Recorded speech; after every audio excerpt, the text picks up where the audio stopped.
Akkam jirtan nagaa fayyaadha. Akkam jirtan nagaa yaa ilmaan Oromoo. Akkam nagaa isin fayyaadha nagaa. Yaa akhi gurbaa tokkoo fi dhaamsa qaba. Dhaamsiniin gurbaa kanaa qabu. Hangaasaa Ibrahim janiin hangaasaa Ibrahim kanaaf dhaamsa obboleeyyummaa kan Oromummaatiin qabaaf jechuudha. Dhaamsa obboleeyyummaa kan obboleeyyummaa kan Oromummaa saniin qabaaf. Dhaamsa kun haasigoo hangaasaa atii fi nama biraatii miti. Yaa hangaasaa Ibrahim obboleessoo nuti obboleeyyanii nuti Oromoodha. Yoo ati Oromoon ta'anii xiqqaalaa taate waa sin beeyni. Duba dhaamsaan siif qabu waan siin jiru. Ati haadha Jawaar arrabsu jechuun haadha Oromoo arrabsitee jechuudha. Nama haadha isaa arrabse. Haadha ta'e nama arrabsee jechuudha. Nama haadha Oromoo arrabsee jechuudha. Jawaar feetu arrabsi feetu dhiisi.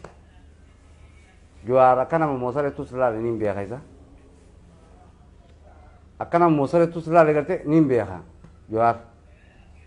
Laakiin haadha Oromoo arrabsitee waan heerri Oromoo qabu san qabdaati waan Oromoo simurtu san qabda. Laakiin ija haadha Oromoo tan arrabsite sanirra Rabbiin si haa eegu Rabbiin si haa eegalu.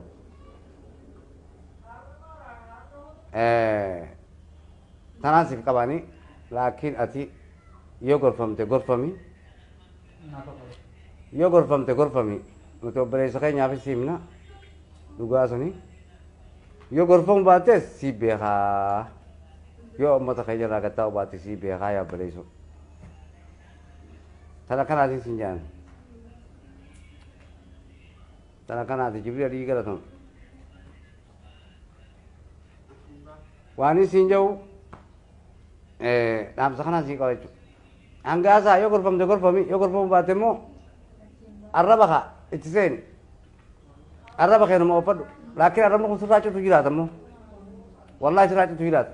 Mucaan saahiba keetii kan dhabdee Ameerikaa keessatti si dhiyeessan. Mee waan siin jiru jiru dhageeffadhu mee yoo sii gale mee dhageeffadhu. Ati waa namaa miti. Laakiin adaba keetitti uummata irraa gattaa'eeti. Negeyaan Oromoo arrabsuu dhiisi. Abo burusukaalamii Addis Ababaa dhaqxee nyaachisuus hin gahu. Addis Ababaa maanta sanqa. Isiniif Addis Ababaadha nuti immoo nuuf Finfinneedha.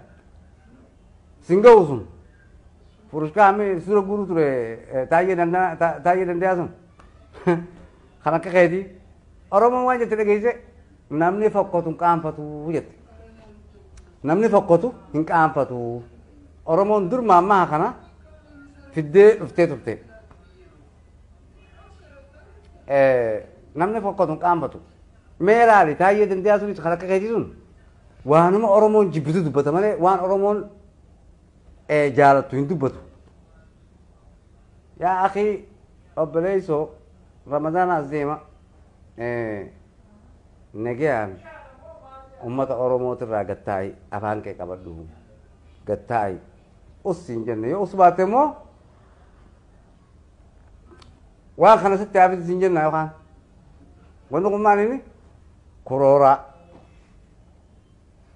kasi gatteessu jira akkamis goonare se abaarra.